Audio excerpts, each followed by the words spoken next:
Well, hello and welcome back to another little video. I just thought I'd give you a quick update.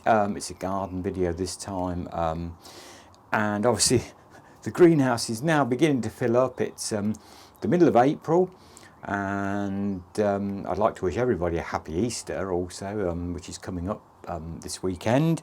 But I just thought I'd, as I was doing a sort of little series of videos on Dahlia growing, I thought I'd give you just a quick update of how the dahlias are doing. If you looked at my previous videos, or if you'd like to look at the previous videos, I'm growing dahlias several ways this year. I'm going to try all different ways of doing it. I bought some as tubers, and in the first video on that I was putting them in pots and getting the tubers going. Well, I bend down and hopefully these are the Bishop dark leaf dahlia, the Bishop series of dahlias. They come in from reds to white. I think there's even a yellow in these, and they're really grown as well for the flowers, for the dark kind of nice foliage. And as you can see, every tuber of those has grown, and we've got some nice shoots coming on there now.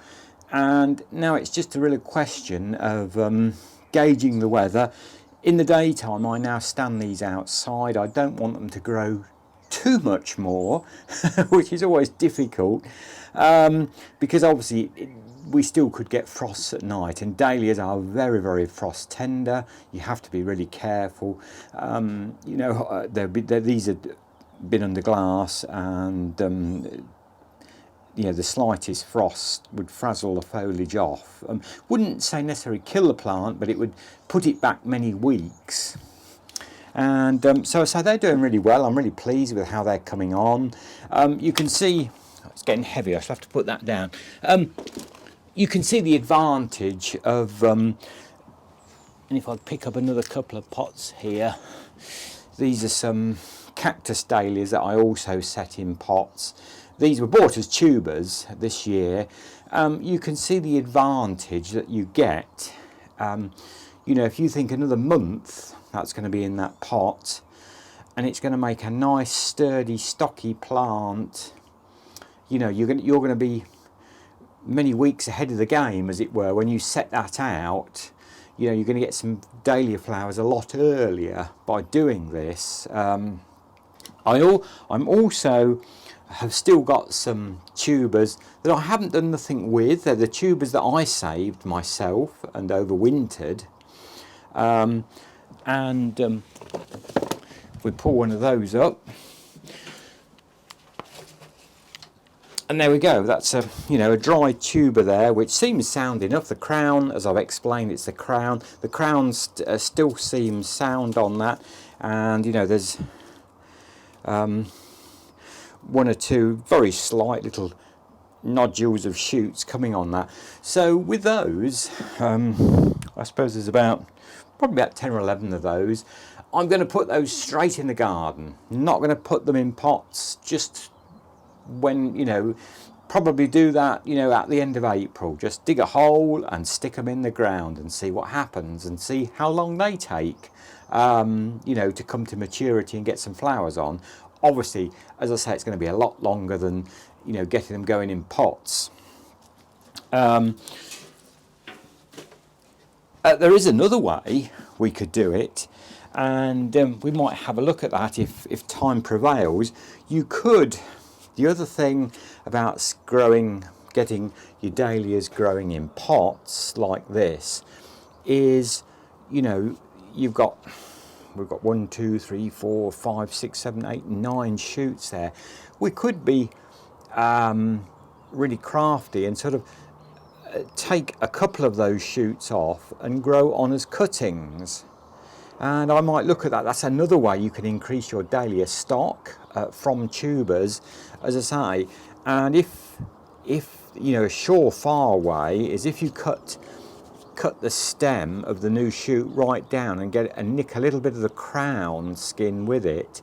There's a you know, a 70 to 80% chance that cutting will grow. What I would suggest you do if you want to take the cuttings is take it as a normal softwood cutting. It's very soft material, you know, a little pot with some compost, maybe some vermiculite over the top. Just you know, you don't want the round the base of the neck of the cutting line too damp. They tend to go mouldy, so a little bit of vermiculite round there once you've got them in the pot. You know, 5 or 6 cuttings in a smallish pot, a little bit of vermiculite, water it well, polythene bag. If you haven't got a heated propagator, fine. If you have, stick it in there, but if you haven't got a heated propagator, which I don't have, stick it, you know, plastic bag over it, one of the food bags, clear plastic bag, elastic band on the pot, and then just leave it and see what happens. And as I say, there's a 70 to 80% chance that will take, and you'll increase your Dahlia stock that way. We might have a further look at that and actually take some cuttings of these, because they have made such lovely, you know, we've got so many shoots coming up on them. You know, there's another ideal tuber that, you know, that's growing that you could take. You know, probably I'd only take one off that, but you could probably see you could actually nick with a sharp knife just a little bit of the skin there of the crown, and that's a surefire way of getting your cuttings. They'll take normally pretty easily anyway. If you just cut it off at the bottom, cut it nice and clean with a sharp knife. If you like using rooting powder, use it. I must be honest, I don't. I find they take cuttings, most softwood cuttings take pretty easy anyway this time of year without that. And it's always worth a try. It's you know, it's a way of increasing. If you want, you know, you think, particularly if you know the varieties of the Dahlia and you know the colour, and you think, oh, I'd like, you know, 3 or 4 of those. It's a way of doing that for the price of 1 tuber. And you may also remember that I said I was going to grow some Dahlias from seed, bedding, what I call bedding Dahlias. Now I'm slightly disappointed. I mean, that's what gardening is all about, you know, and I shall show you my failures as well as my successes. Slightly disappointed. These were, I'm not going to mention the brand of the seed.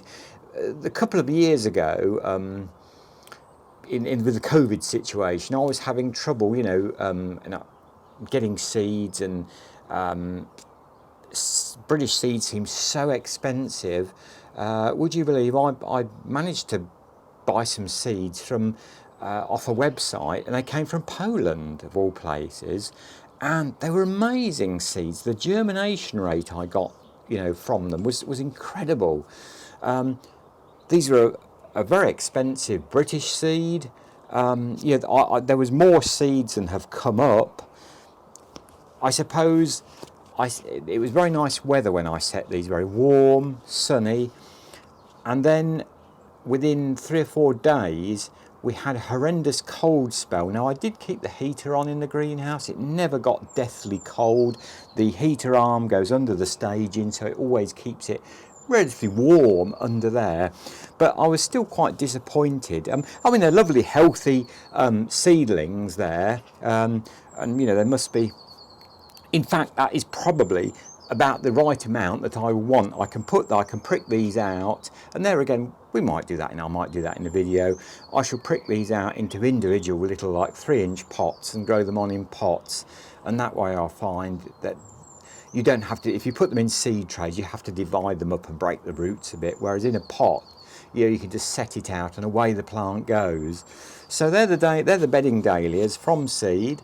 You know, as I say, slightly disappointed that I didn't get a better germination rate, but hey ho, that's gardening, isn't it? You know, some years, like I've said before, you know, you'll get an absolute tray full, and then other years you perhaps even won't get one come up. So, but that's the Dahlias from seed. So on this side we're looking at now, these are all my seeds. As I say, some I've started to prick out over there. I've still got obviously a lot to do.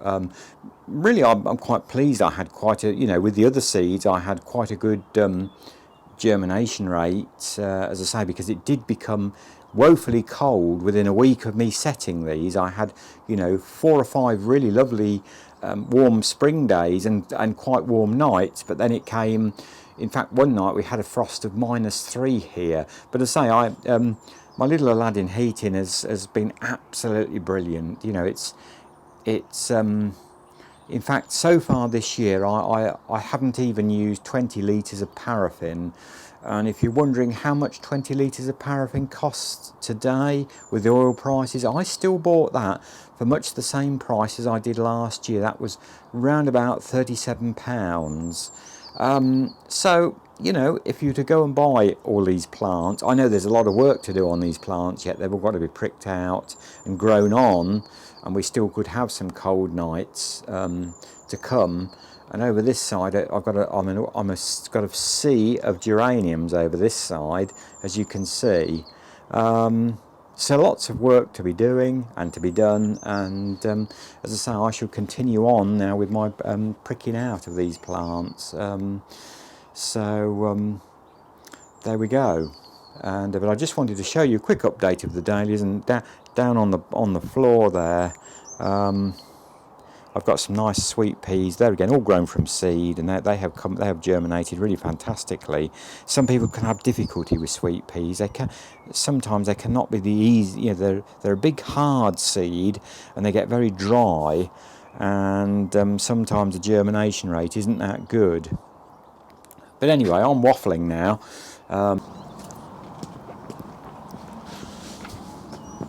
So anyway, just to end this video again, as I say, very happy Easter to you all. I hope, as like I've just said, I hope you get out in your gardens, and the weather is looking as though it might be set fair. It's just rained here, so the seat is a bit wet, so I'm not going to sit here long. There still seems some confusion. I was going to redo the video I did about slug pellets because I didn't think it was very good. I think I probably confused more people than I put right on that one. But some people had already commented, and I don't like, you know, when you delete a video, it deletes people's comments, and I feel that is very rude to do that. But yes, you still can buy slug pellets. Slug pellets are still available to buy, as long as they are the ferric phosphate or the phosphate 3-iron type of slug pellets, and it's very easy to read. It must tell you on the container. It's only the metaldehyde ones that are banned. The ferric phosphates are still available and you can still use them. They are sometimes referred to as organic slug pellets, which I think is very loose, because is there really any organic slug control? Probably to go and pick them off by hand is organic, like I do, yeah, on a damp evening. This is the sort of evening slugs and snails will come out if you've set, you know, any like more like lettuces or cabbages or anything like that, you know, a bit further down the line, or any bedding plants that you might, you know, plant out.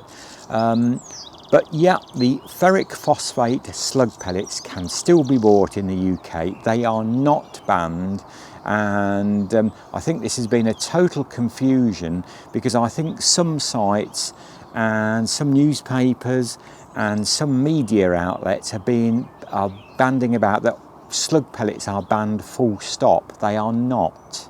And I just wanted to make that clear, because I don't think I made that very clear. It's only the metaldehyde ones that are banned, and you can no longer use them. And if you have any, you know, you have to dispose of them in a proper manner. So there we go. As always, thanks for watching. Please do like, comment, subscribe, and thank you to all new subscribers. And I'll see you in a future video. And until then, good gardening, and bye for now.